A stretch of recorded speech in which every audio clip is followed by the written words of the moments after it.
তাহলে বোঝা যাচ্ছে যে আমলের মধ্যে ভেজাল আছে। যদি নাই থাকতো তো আল্লাহ পাক রব্বুল আলামিন যুগে যুগে নবী এবং রাসূলকে আমাদের মাঝে পাঠাইতেন না। তো যে আমলগুলো মুহাম্মদ সাল্লাল্লাহু আলাইহি ওয়াসাল্লাম কর্তৃক নির্দেশিত নয় এমন কোন আমল যদি আমরা করি, আমাদের আয়েশা সিদ্দিকা রাদিয়াল্লাহু তাআলা আনহা বর্ণনা করছেন যে মান আহদাথা ফি আমরিনা হাযা মা লাইসা ফিহি ফাহুয়া রাদ্দ। আমাদের আয়েশা সিদ্দিকা বলছেন রাসূল সাল্লাল্লাহু আলাইহি ওয়াসাল্লাম বলেছেন মান আহদাথা ফি আমরিনা, আমার এই দ্বীনের মধ্যে, আমার এই শরীয়তের মধ্যে এমন কিছু সে ঢুকাইল যেটা আমার নির্দেশ নয় বা আমার শরীয়তের মধ্যে নতুন কিছু একটা জিনিস সে অ্যাড করে দিল, যুক্ত করে দিল, সেটা ভালোই হলো কিন্তু সেটা বাতিল। যে হাদিসটি আপনি সহিহ বুখারীর মধ্যে পাবেন, আমাদের আয়েশা সিদ্দিকা রাদিয়াল্লাহু তাআলা আনহা আরেকটি হাদিসের তিনি বলছেন যে মান আমিলা আমালান, কোন ব্যক্তি একটি আমল করলো লাইসা আলাইহি আমরুনা, যে আমলটির ব্যাপারে মুহাম্মদ সাল্লাল্লাহু আলাইহি ওয়াসাল্লাম কোন দিক নির্দেশনা দেয়নি, সেটা পৃথিবীর যতই ভালো আমল হোক না কেন, পৃথিবীর যতই বড় মুহাদ্দিস করুক না কেন, যুগ শ্রেষ্ঠ আলেম করুক না কেন, ওই আমলটা যদি মুহাম্মদ সাল্লাল্লাহু আলাইহি ওয়াসাল্লাম থেকে প্রমাণিত না হয়, আমাদের আয়েশা সিদ্দিকা রাদিয়াল্লাহু তাআলা আনহা বলছেন যে সেটা বাতিল, সেটা গ্রহণযোগ্য হবে না। এই জন্য আমাদেরকে আমল করতে হবে আমলে সালেহ। এই আমল সালেহ করতে হলে আমাদেরকে সর্বপ্রথম যে জিনিসটি খেয়াল রাখতে হবে সেটা হচ্ছে মুহাম্মদ সাল্লাল্লাহু আলাইহি ওয়াসাল্লামকে ফলো করতে হবে। আল্লাহ পাক রব্বুল আলামিন বলেন যে ওয়াই তুতিউহু, সূরা নূরের 8 নম্বর আয়াত আল্লাহ পাক রব্বুল আলামিন বলেন ওয়াই তুতিউহু, যদি তোমরা তাকে আনুগত্য করতে পারো তাহতাদু, তাহলে তোমরা হিদায়াত পাবে। তাহলে মুহাম্মদ সাল্লাল্লাহু আলাইহি ওয়াসাল্লামের আনুগত্যের কথা আল্লাহ পাক রব্বুল আলামিন বলেন যে মুহাম্মদ সাল্লাল্লাহু আলাইহি ওয়াসাল্লাম তোমরা যদি আনুগত্য করো, তোমাদের জীবনে যদি বাস্তবায়িত করতে পারো, সেটা হচ্ছে পারিবারিক জীবন হোক, সাংসারিক জীবন হোক, সামাজিক জীবন হোক, রাষ্ট্রীয় জীবন হোক, যেই জীবনটাই হোক না কেন, সেটা হতে হবে মুহাম্মদ সাল্লাল্লাহু আলাইহি ওয়াসাল্লামের আদর্শের জীবন। যদি তোমরা এটা করতে পারো তাহলে তোমরা হিদায়াত পাবে কথা আল্লাহ পাক রব্বুল আলামিন বলছেন। এই জন্য আমাদের আয়েশা সিদ্দিকা রাদিয়াল্লাহু তাআলা আনহা যে হাদিসটি বর্ণনা করেছেন, তিনার মূল কথাই হচ্ছে যে আমরা যে আমলটা করবো না কেন, সেই আমলটা মুহাম্মদ সাল্লাল্লাহু আলাইহি ওয়াসাল্লাম কর্তৃক নির্দেশিত হতে হবে, প্রমাণিত হতে হবে। যেমন আল্লাহ পাক রব্বুল আলামিন সূরা নাহলের মধ্যে বলছেন যে ফাসআলু আহলা যিকর, তোমরা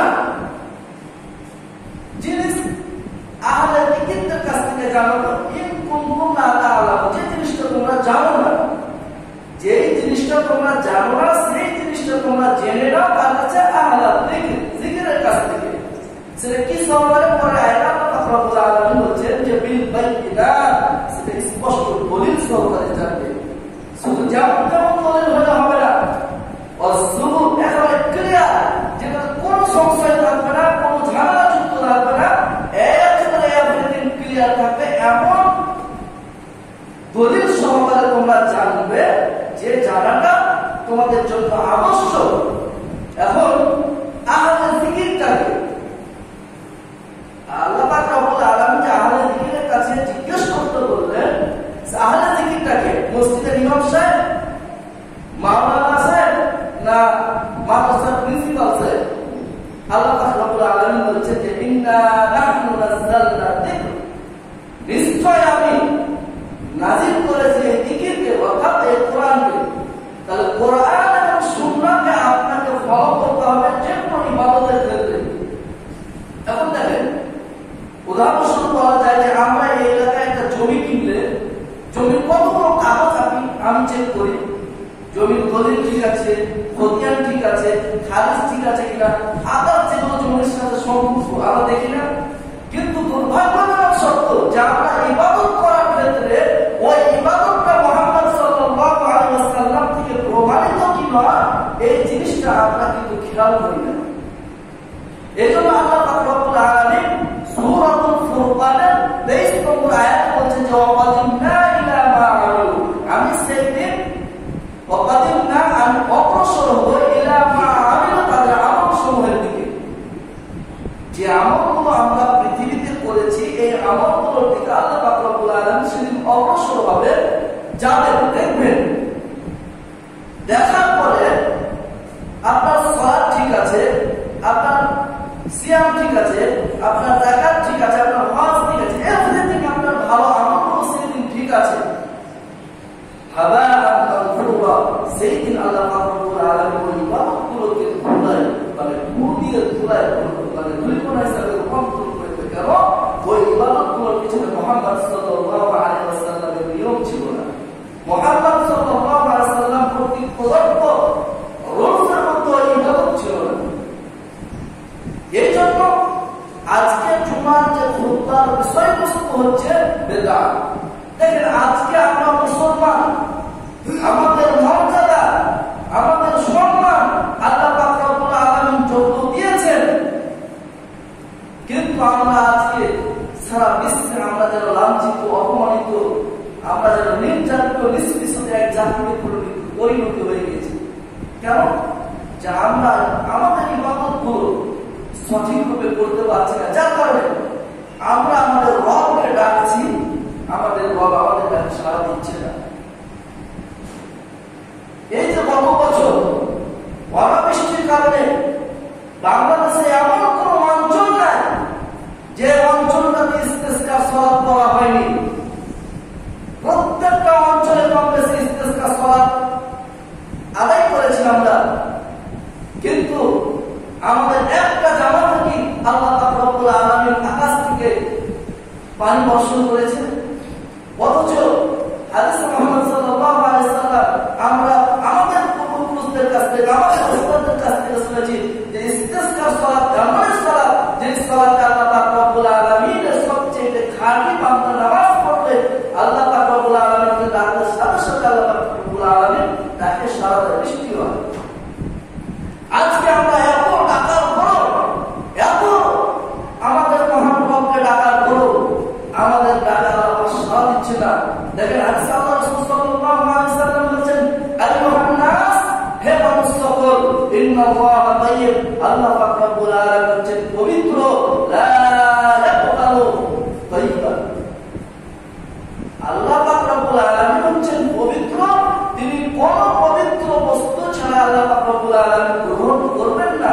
অতএব আমি আপনি যদি হারাম খাদ্যের সাথে জড়িত থাকি আর যে ইবাদতটা করি ওই ইবাদতটা যদি মুহাম্মদ সাল্লাল্লাহু আলাইহি ওয়াসাল্লামের রূলসের মধ্যে না পড়ে, আপনি ইবাদত করতে করতে কপাল যদি ফাটায় ফেলেন, তাও আল্লাহ পাক রব্বুল আলামিন আপনার ডাকে সাড়া দিবেন না।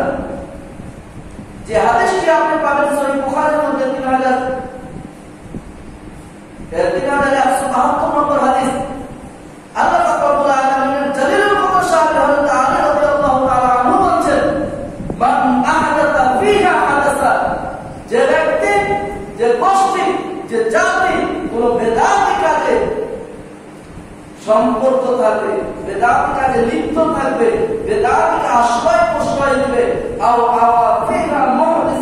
কোন বেদাতিকে সম্মান করবে, শ্রদ্ধা করবে, মসজিদের ইমাম বানাবে, জালসার প্রধান বক্তা বানাবে, সমাজপতি বানাবে, আল্লাহ পাক রব্বুল আলামিন বলছেন ফাআলাইহি, তার উপর লাআনাতুল্লাহ, আল্লাহ পাক রব্বুল আলামিনের লানত, ওয়াল মালাইকাতি, সমস্ত ফেরেশতাদের লানত।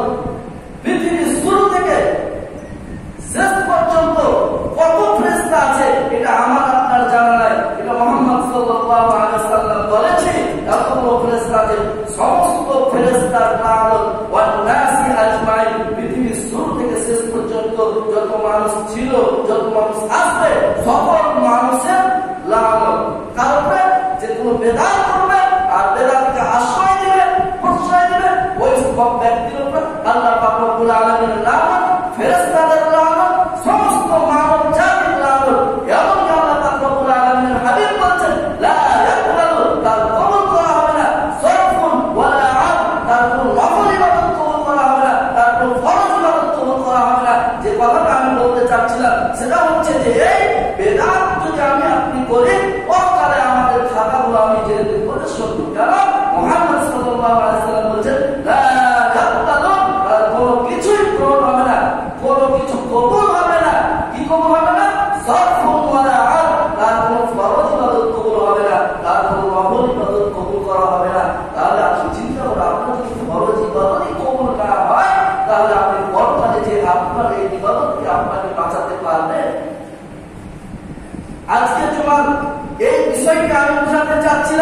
যে আমরা মুসলমান সবচেয়ে সম্মানিত জাতি, আমরা মুসলমান সবচেয়ে শ্রদ্ধাশীল জাতি হওয়ার পরও কেন সারা বিশ্বে আজকে আমরা অবনতির প্রান্তে পৌঁছে গেছি? কেন আমরা আজকে নির্যাতিত নিষ্পেষিত হচ্ছি?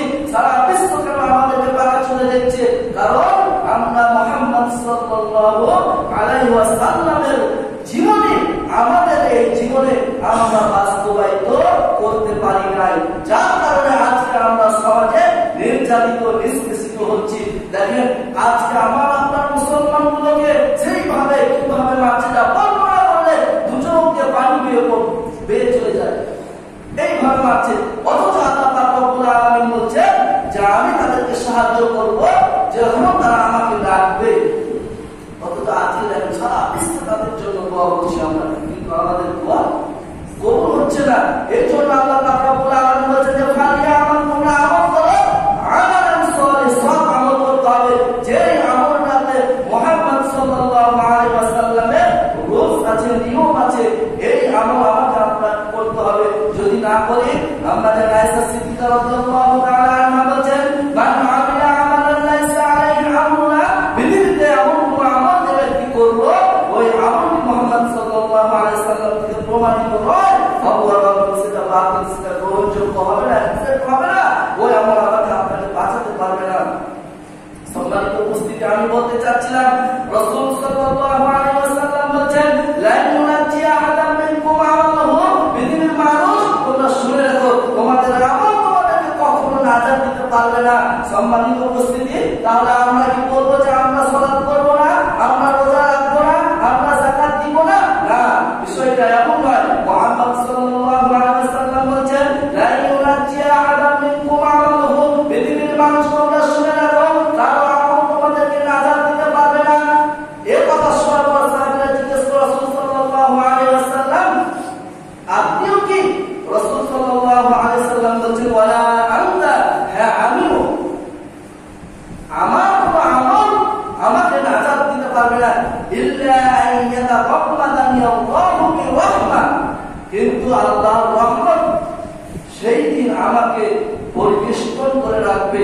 এই হাদিসের মূল কথাটা হচ্ছে, হাদিসের মতনটা হচ্ছে যে আল্লাহর রহমত ছাড়া কোন মানুষ জান্নাতে যেতে পারবে না।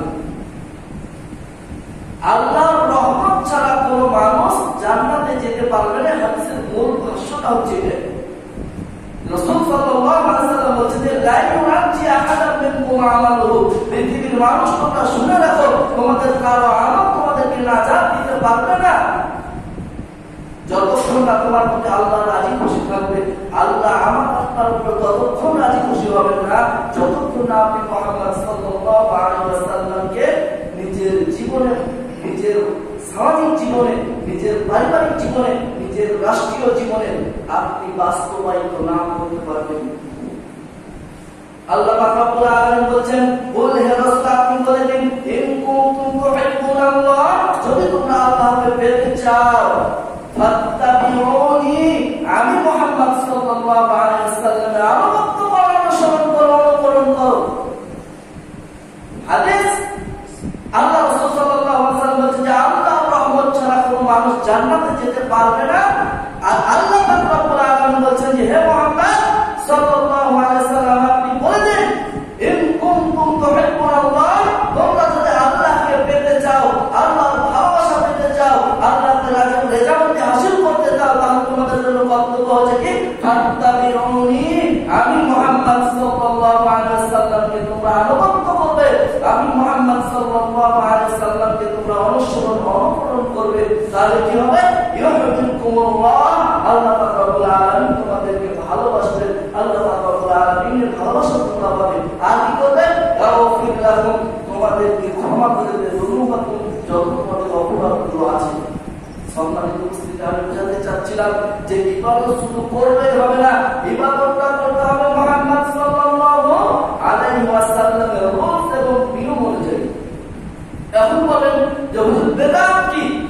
বেদাত হচ্ছে যে জিনিসটি শরীয়তের মধ্যে নতুন আসবে, সেটা নেকির সাথে সম্পর্ক থাকতে হবে।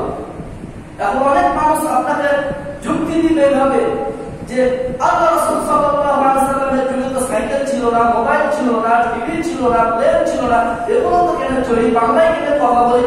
আরে বাবা, এগুলো তো আপনার নেকির সাথে সম্পর্ক নয়।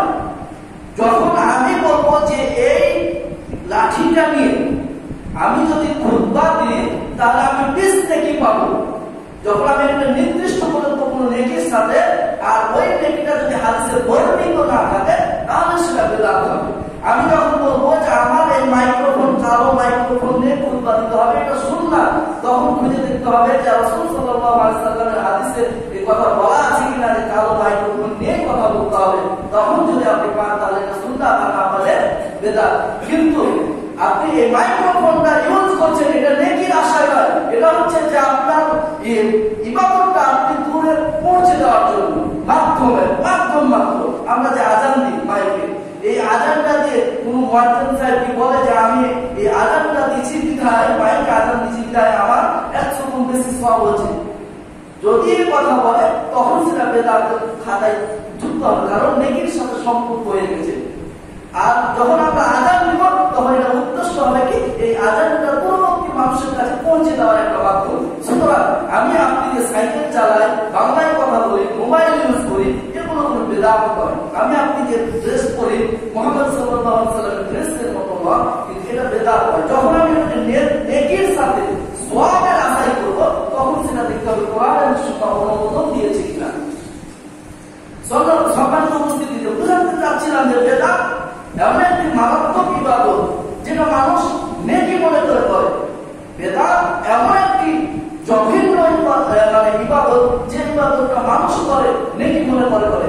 চোর চুরি করে, সে কিন্তু জানে যে আমি অপরাধ করছি, এই অপরাধের জন্য ক্ষমা সে একটা সময় চাইবে। হয়তোবা সে চুরি করছে, যে কোনো কারণবশতই চুরি করুক না কেন, অন্যায় করুক না কেন, একজন মানুষ আরেকজন মানুষকে মারছে, অন্যায় করছে, সে কিন্তু তার বিবেক বলছে যে আমি এই কাজটা অন্যায় করলাম, সে হয়তোবা পরবর্তীতে তার রবের কাছে ক্ষমা চাইতে পারে। কিন্তু বেদাত এমন একটি ইবাদত যে ইবাদতটি মানুষ করে নেকি মনে করে, সে আর কোনোদিন তার রবের কাছে ক্ষমা চাওয়ার মতো মন মানসিকতা তৈরি করে না, কারণ সে তো জানে যে আমি নেকি মনে করে করছি। সম্মানিত উপস্থিতি, বেদাত আমাদের সমাজে আমাদের মতোই কিছু আলেম, যে আলেমের ব্যাপারে মুহাম্মদ সাল্লাল্লাহু আলাইহি সাল্লাম বলেছে ইন্নী লা আখাফু আলা উম্মতি, আমি আমার উম্মতের জন্য কোনো কিছুরই ভয় করি না। আল্লাহ পাক রব্বুল আলামিন হাবিব বলেছে, যে হাদিসটি আপনি মুসনাদ আহমদের মধ্যে পাবেন, তিনি বলেছেন যে ইন্নী লা আখাফু আলা উম্মতি, আমি আমার উম্মতের জন্য কোনো কিছুরই ভয় করি না। আমার উম্মত যে না খেয়ে মারা যাবে, আমার উম্মত যে দুনিয়ায় ফেতনা ফাসাদ করে হবে বড় অবস্থা করে দেবে, এর কিছু ভয় করি না। কিসের ভয় করি? ইল্লা আইম্মাতাল মুদিল্লিন, পথভ্রষ্ট আলেম। সমাজে আপনি হাজার শ্রেণীর আলেম পাবেন, যেমন আপনি বাজার করতে গেলে দেখবেন হাজার রকমের অনেক রকমের চাউল আছে, কিন্তু নাম একটাই চাউল। মিনিকেট চাউল বলেন, আর 28 চাউল বলেন, আর বাসমতি চাউল বলেন, ওই একই চাউল হাত দিয়ে খাবেন আপনি, ক্ষুধা নিবারণ হবে। চাউল তো চাউল। আমার আপনার মতো দেখা যাচ্ছে যে পাপড়ওয়ালা টুকওয়ালা মানুষ হাজারো সমাজে আছে, কিন্তু দেখতে হবে আমাকে আপনাকে যে মুহাম্মদ সাল্লাল্লাহু আলাইহি ওয়াসাল্লাম যে ধর্ম দিয়েছে, এই ধর্ম দিয়ে মুহাম্মদ সাল্লাল্লাহু আলাইহি ওয়াসাল্লামের ধর্ম দিয়ে আমাকে আপনাকে যাচাই বাছাই করতে হবে। ওই হুজুরকে যদি আপনি মুহাম্মদ সাল্লাল্লাহু আলাইহি ওয়াসাল্লামের ধর্ম যাচাই এবং বাছাই করতে চান, তাহলে আপনি বিভ্রান্তের মধ্যে পড়ে যাবেন। এইজন্য আল্লাহ পাক রব্বুল আলামিন হাবিব বলেছেন ইন্নী লা আখাফু আলা উম্মতি, শুনে রাখো পৃথিবীর মানুষ, আমি তোমাদের জন্য কোনো কিছুরই ভয় করি না, ইল্লা আইম্মাতাল মুদিল্লিন, পথভ্রষ্ট আলেম ছাড়া। সম্মানিত উপস্থিতি, আমি জানতে চাচ্ছিলাম মুসনাদ আহমদের মধ্যে আরেকটা হাদিস বর্ণিত আছে, যার সারসংক্ষেপ মুসনাদুল মাসাবিদ 205 নম্বর হাদিস। রাসূল সাল্লাল্লাহু আলাইহি ওয়াসাল্লাম বলেছেন আন-নারু আন-নারে, নারে জাহান্নামের কোয়ালিফিকেশন, জাহান্নামের কোয়ালিটি হচ্ছে দুই ধরনের।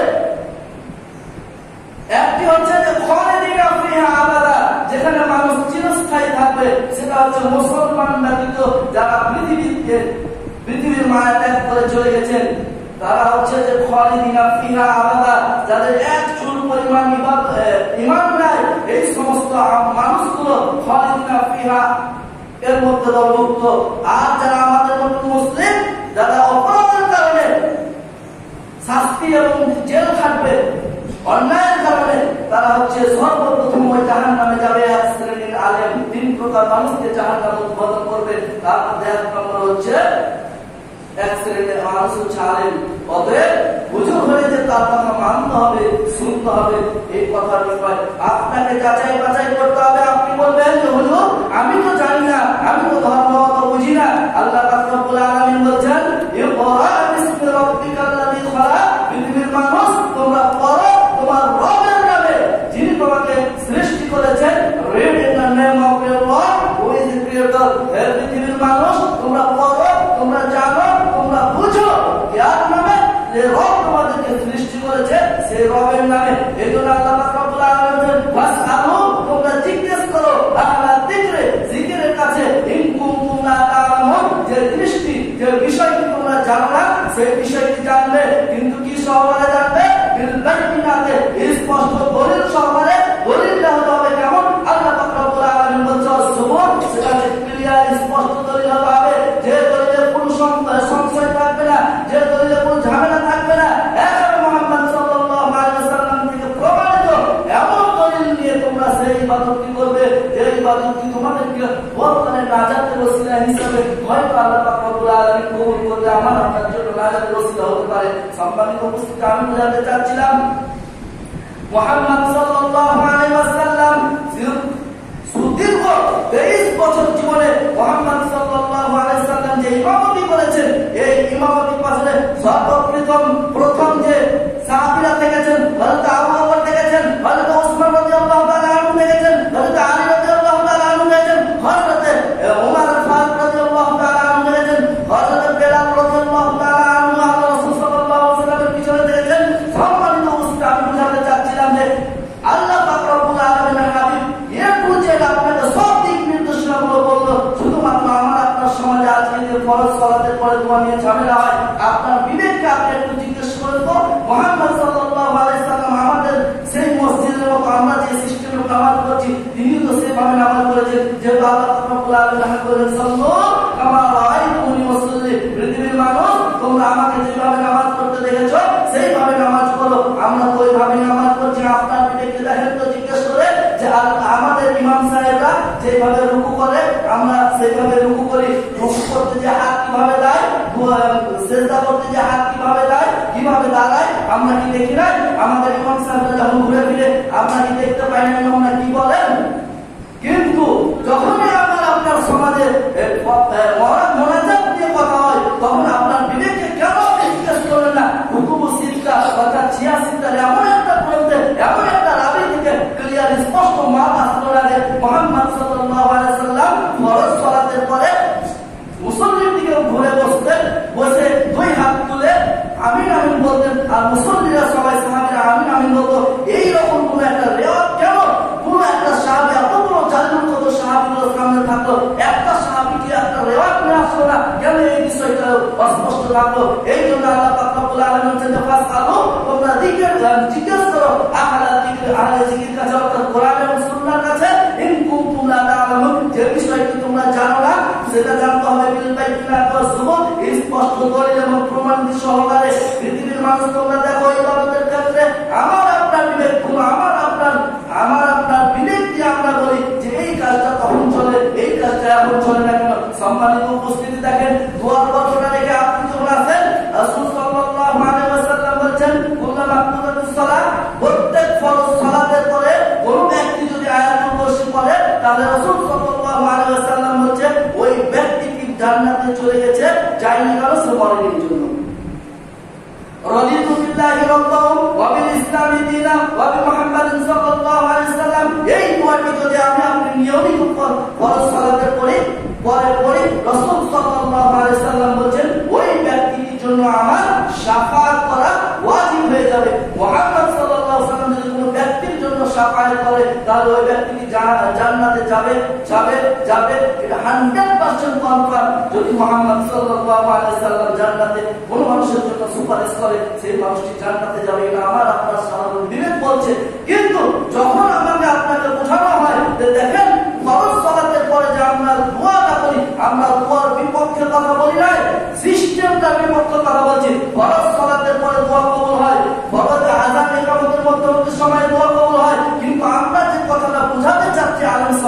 সেটা হচ্ছে যে পৃথিবীর মানুষ আপনারা ওই ইবাদতটা করবে যে ইবাদতটা মুহাম্মদ সাল্লাল্লাহু আলাইহি ওয়াসাল্লাম করেছেন। অর্থাৎ আমি আপনাকে বোঝাতে চাচ্ছিলাম যে পদ্ধতিটা ব্যাপারে দোয়া, এই পদ্ধতিটা পৃথিবীতে কোন একটা গ্রন্থে আজও প্রমাণ হলো না যে আল্লাহ পাক রব্বুল আলামিনের হাবিব মুনাজাত করেছেন এবং সাহাবীরা সাথে সাথে আমিন বলেছেন। এই কথাটা বোঝাতে চাচ্ছে মানুষকে।